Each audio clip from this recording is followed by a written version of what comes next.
Hey there, I wanted to show you a few myofascial release techniques that can be really beneficial when you're stressed out. There's two tools I'll be using. One is an orange little spiky ball. These are tools that you can buy on Pilates.com, and I'm trying to keep local businesses in business, so it is local here in Sacramento. So if you want a little orange spiky ball, go to Pilates.com. And again, it has some give, so I'm going to bring this closer to the camera. So I recommend something with a little bit of give. I'm not a big fan of the really hard tools. You'll notice in any of my videos that I don't use anything harder than a tennis ball. And for some people, a tennis ball is actually too much. So to each his own, but that's my preferences. Something with a little give. My belief is soft tissue prefers a softer tool. So here's our orange spiky ball. If you don't have one of those, another type of ball, again, something with some give, nothing more than a tennis ball. This is a yoga tune-up ball. And then one other is my, a little bit of give here in a Pilates ball. So, show you, the very first one is to release your feet. So the feet are connected to absolutely everything.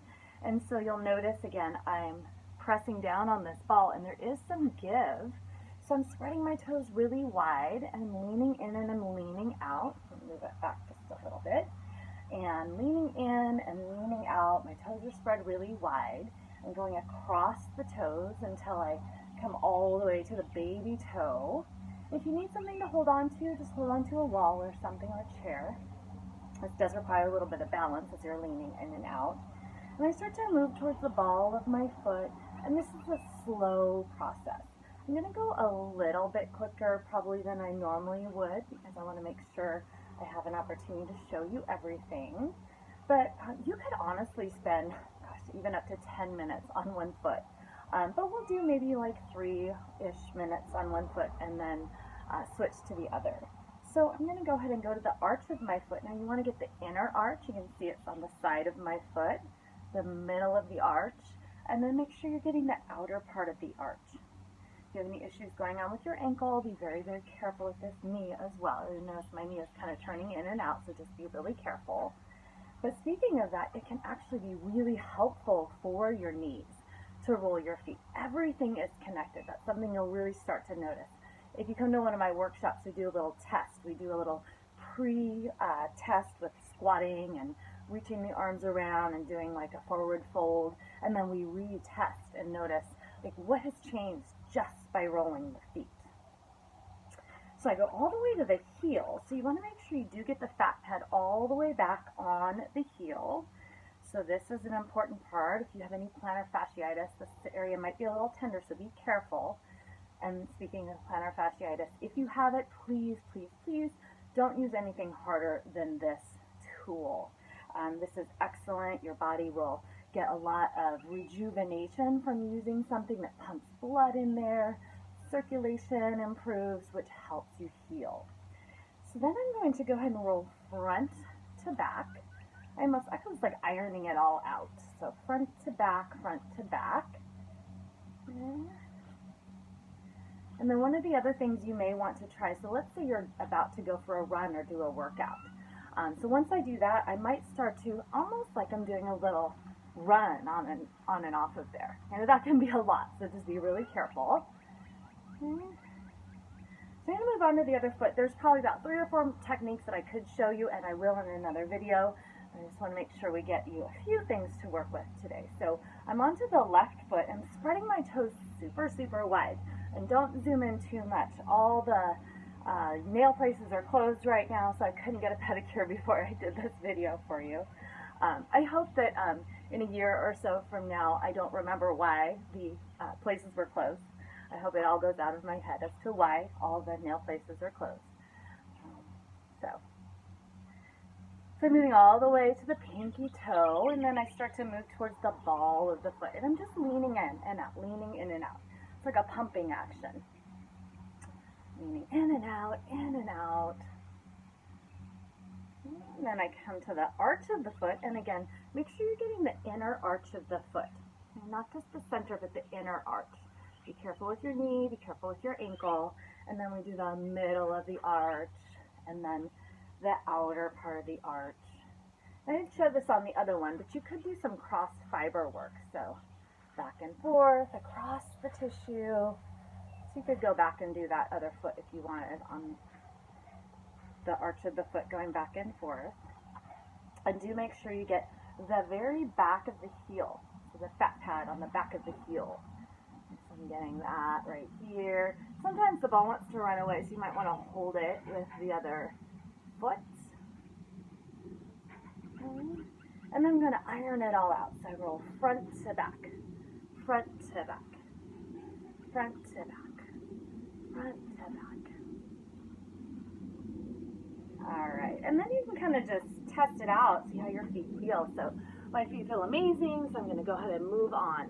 Now again, if you don't have a spiky ball, you can use another kind of a ball, something with some give. You can do all those same things. The benefit of the spiky ball is it's almost you get a little bit of acupressure, which is kind of nice. So you use what you have, or order something if you don't have it. Hopefully everybody's still sending things out. I think Amazon might not be right now for some things, but you may be able to find things from local companies. All right, so the next one I'm going to be doing is side lying on top of my Pilates ball. And again, it's got some give. You'll notice like it's squishy. Please make sure you don't use a really, really hard Pilates ball. I mean, it's not going to be terrible because we'll have some give even if it's blown all the way up. But you'll notice you can actually breathe deeper and get some range of motion in there with a softer ball. So at first I'm going to simply breathe it. I like to bring my top hand to my top ribs so I can actually experience the expansion up into my rib cage. Now if it's not comfortable on my neck, I might put a block or a pillow under my head. So I'm breathing into my ribs. I might even close my eyes and see if I can experience it a little bit more as I close my eyes. So the belly will expand, but then the ribs will expand laterally. And not only that, but then the ball is getting pressed on. So when I breathe into the ribs, it's breathing into both sides, right? So I want to experience that. So breathe deep, maybe a 4 count in, 2, 3, 4, and a pause at the top. You're holding the breath in at the top. And then a slower exhale, maybe a 5 count. And then before you take a breath in, pause at the bottom. And then do it again. Slow, intentional breath. So after I do maybe 3 or 4 of those, I might start to take my top arm up and over. And then I get a bit of a side stretch on both sides. I'm getting length on this side, but I'm also getting some side stretching happening on the bottom side because the ball is underneath me. And the ball can be closer to your armpit, not under your armpit, but right below, or it can be lower. So find the place that seems appropriate for you. This myofascial release work is really a very intuitive practice. So you'll find the place that's appropriate for you. All right, I'm going to do one more. So I'm laying on my right side, my right arm is going out to the right, and again, I might put a pillow under my head if this doesn't feel good on my neck. And taking my left hand to my right, I'm reaching past my fingertips, and then I'm sliding my arm up in a half circle over my head until I'm reaching the opposite direction, all the way to the left. And then I use my breath to inhale and come all the way back. And you'll notice how slow I'm going. And again, reaching out, and then all the way, breathe up and around. Nice and slow. And I'll do that several times. So with this myofascial work, definitely 90 seconds on each release, and all the way up to maybe 5 minutes.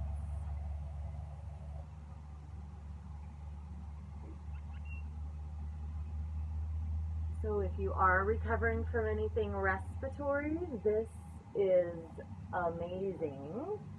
This will help you breathe deeper. It will help your lungs and your diaphragm have more space to breathe, which will help you recover faster. Anybody with asthma or COPD might really also benefit from this. And again, nothing like going to the doctor. If you have something going on and you need a doctor, please go.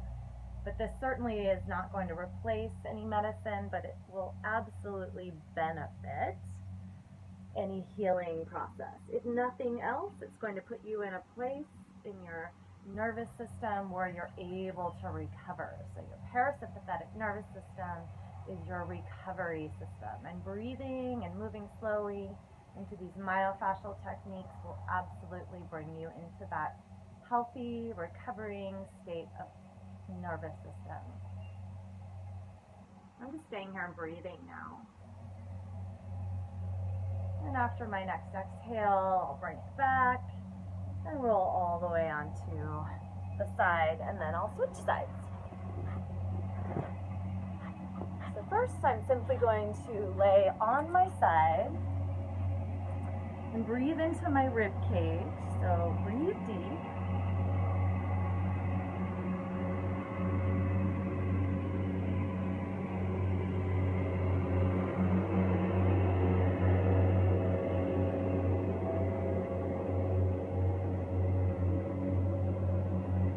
So a 4 count in and a pause at the top.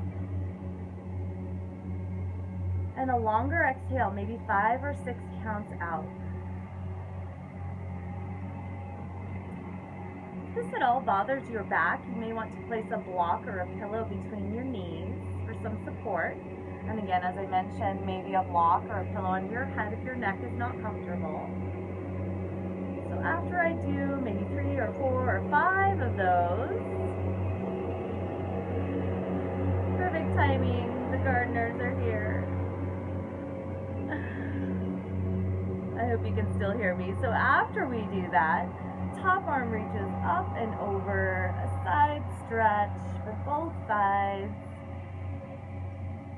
And it's always a great time to close your eyes and turn inward. Feel your breath.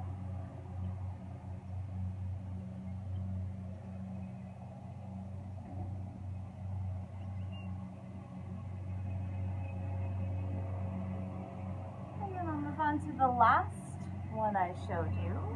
I'm on my left side, my left arm is reaching right hand to left. I reach past my fingertips and then circle all the way up and around.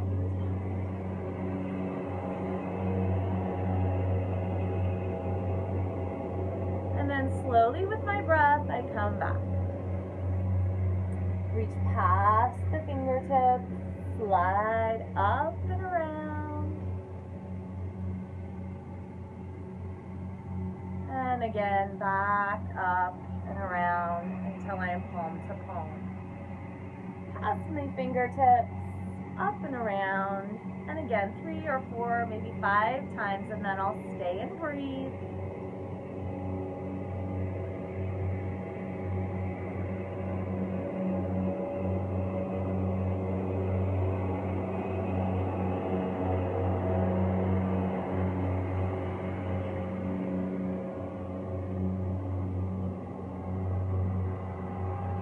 Ready, I'll come out, and I have one last one for you, and this is one that is fantastic for bringing you into that recovery state, the parasympathetic state. I'm placing the Pilates ball underneath my tailbone, so way down low. So I'm in this elevated position with my hips, bringing my arms alongside my body. I'm going to bring my thumb and my pointer finger together and close my eyes and simply breathe. I might eventually start to feel a little bit of a heartbeat in my finger, and if not, that's absolutely okay. Maybe you imagine a heartbeat there, and you can use that heartbeat as a guide to allow you to breathe again. So maybe it's a 4 heartbeat count in. Pause at the top with maybe a 2 or 3 or 4 heartbeats as you hold. And then a slower exhale, 5, maybe 6 heartbeats as you exhale. And a pause at the bottom. And this can be a sort of Shavasana, a final rest, if you choose.